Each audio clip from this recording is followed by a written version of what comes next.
Good evening student.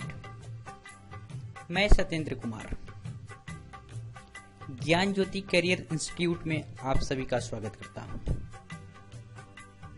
Student, पिछले class में हम लोगों ने पढ़ा था क्लास 12 का फिजिक्स का 4th चैप्टर, जिसका टॉपिक था कॉम्बिनेशन ऑफ कैपेसिटर। तो स्टूडेंट, आप लोगों ने देखा था कि पिछले क्लास में जो कैपेसिटर का ग्रुपिंग था उसमें हम लोगों ने सीरीज ग्रुपिंग पढ़ा हुआ था।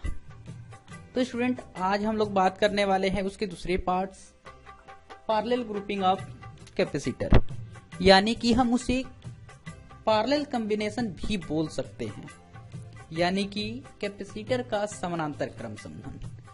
तो student, parallel combination of capacitor के विषय में आज हम पढ़ने वाले हैं, जिसे हम लोग हिंदी में संधारित्रों का समानांतर क्रम समूहन कहते हैं। तो स्टूडेंट, ये मेरा दूसरा लेक्चर है। तो देखते हैं कि संधारित्रों के समानांतर क्रम समूहन में क्या होता है। तो स्टूडेंट, संधारित्रों का समानांतर क्रम समूहन जो होता है उसमें कई सारे संधारित्र जो होते हैं वो जुड़े होते हैं। सपोज कीजिए कि मैंने यहाँ पर 3 संधारित्र लिए, तीनों की धारिताएं अलग अलग है। हमने क्या किया, इन तीनों पे अलग अलग चार्ज रख दिया।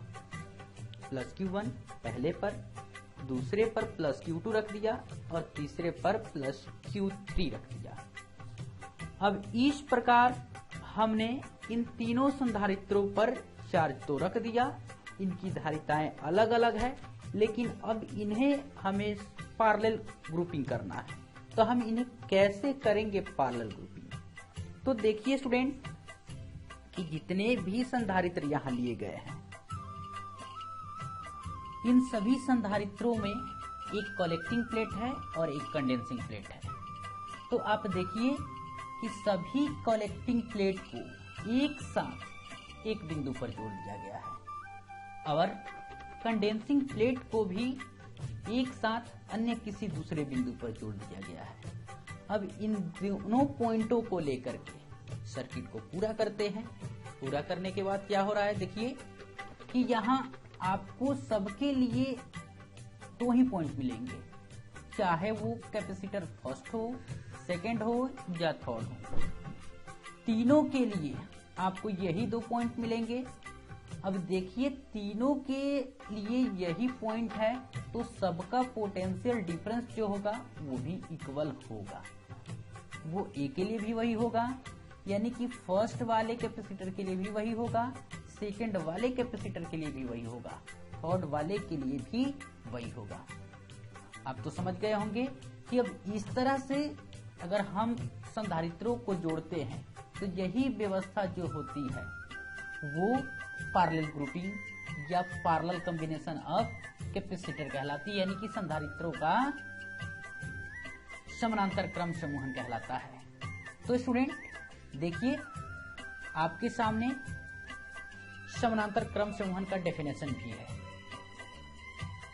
जब सभी संधारित्रों का कलेक्टिंग प्लेट एक साथ एक पॉइंट पर जुड़ा हो तथा सबका कंडेंसिंग प्लेट एक साथ अन्य किसी दूसरे बिंदु पर जुड़ा हो तथा इसी क्रम में अन्य संधारित्र भी जुड़े हो, तो ऐसे व्यवस्था को संधारित्रों का समानांतर क्रम समूहन कहते हैं। तो स्टूडेंट, आप समझ गए कि संधारित्रों का समानांतर क्रम समूहन क्या होता है। अब इसके आगे हम बात करने वाले हैं कि जब इन संधारित्रों को हम जोड़ते हैं तो क्या ये सभी मिलकर एक बड़े कैपेसिटर बनाते हैं? तो ठीक, आपने ठीक जाना कि ये जितने भी संधारित्र हैं ये सभी मिलकर के एक बड़ी धारिता बनाएंगे या एक बड़ा कैपेसिटर बनाएंगे। तो देखते हैं कि इन सबके इक्विवेलेंट जो संधारित्र बनता है उसकी धारिताएं क्या होती है। तो स्टूडेंट देखते हैं कि यहाँ 3 संधारित्र जुड़े हुए हैं, सब पे अलग अलग चार्ज है, सबकी अलग अलग धारिताएं हैं। पहले वाले की C1 है, दूसरे वाले की C2 और तीसरे वाले की C3 है। अब देखिए सर्किट जब पूरा करते हैं तो पोटेंशियल डिफरेंस यानी कि विभवांतर सबका इक्वल है, तो पहले पर कितना चार्ज है। तो फर्स्ट वाले के लिए हम बात करेंगे कि ये तीन जो संधारित्र जुड़े हुए हैं, इन तीनों के लिए आप देखिए, ध्यान पूर्वक देखिए कि पहले वाले पर प्लस Q1 चार्ज है, तो प्लस Q1 चार्ज है, और पहले की कैपेसिटी यानी कि धारिता जो है वो C1 है।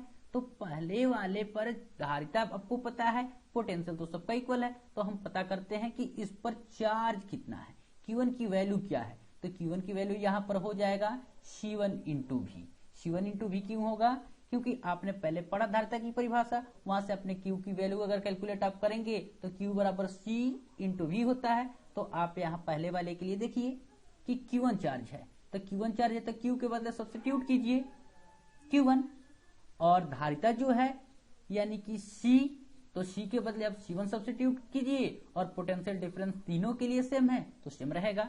इसी प्रकार आप आगे देखिए, दूसरे वाले संधारित्र के लिए भी इसी प्रकार से आप काम करेंगे। तो Q2 इस पे टोटल चार्ज होगा, और इसकी धारिता C2 है, और पोटेंशियल डिफरेंस सेम है, तो Q2 इज इक्वल टू होगा C2 इंटू भी। इसको हम इक्वेशन सेकंड बनाएंगे। इसी प्रकार आप थर्ड वाले के लिए भी देखिए, थर्ड वाले में भी क्या होगा, तो थर्ड वाले की जो धारिता है वो C3 है, तो यहाँ पे जो चार्ज है वो Q3 होगा। तो Q3 की वैल्यू जब आप कैलकुलेट करेंगे तो Q3 इज इक्वल टू हो जाएगा C3 इंटू भी।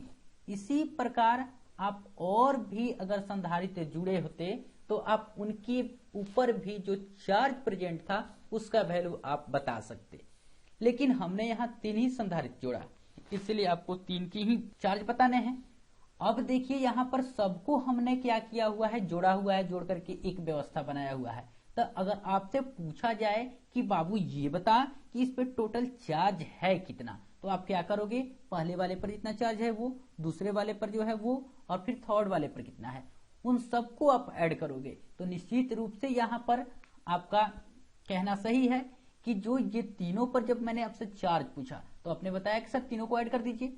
ठीक, हम भी यहाँ का क्या करेंगे, इन तीनों चार्जों को ऐड करेंगे, यानी कि इक्वेशन फर्स्ट, सेकेंड और थर्ड को हम क्या करेंगे, ऐड करेंगे। तो ऐड करेंगे तो देखिए क्या मिलेगा, तो फर्स्ट वाले का LHS में Q1 है, सेकेंड वाले के LHS में Q2 है, थर्ड वाले में Q3, तो LHS एक तरफ जुड़ेगा तो Q1 plus Q2 plus Q3। अब आप RHS को भी ऐड कीजिए, तो फर्स्ट वाले का RHS क्या है, C1 भी, और सेकेंड का है C2 भी, और 3 का जो है वो C3 भी है। तो आप ऐड कीजिए, ऐड करने के बाद अब टोटल चार्ज को Q से हम लिख दिए।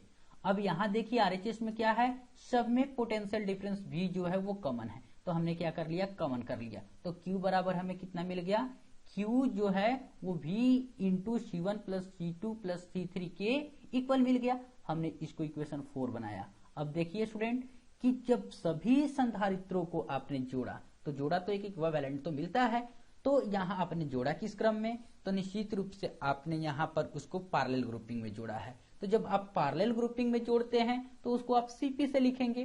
किससे लिखेंगे, CP से लिखेंगे। तो देखिए स्टूडेंट, आप CP से उसे जब लिखेंगे तो वो क्या हो जाएगा, इन सभी संधारित्रों का इक्विवेलेंट कैपेसिटी हो जाएगा, सभी संधारित्रों के बदले एक।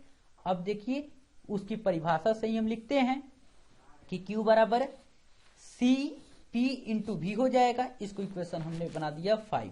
अब देखिए स्टूडेंट कि जब आप 4 और 5 का कंपैरिजन करेंगे, 4 और 5 का कंपैरिजन करेंगे तो LHS सबका बराबर, इसलिए RHS तो बराबर हो ही जाएगा। अब देखिए दोनों तरफ भी क्या है, दोनों तरफ भी तो दिख रहा है, तो दोनों तरफ जब इक्वेशन में हो अगर सेम वैल्यू है तो स्ट्रेट फॉरवर्ड रूल भी लगाइए या कटा दीजिए इसको, ये कट जाएगा।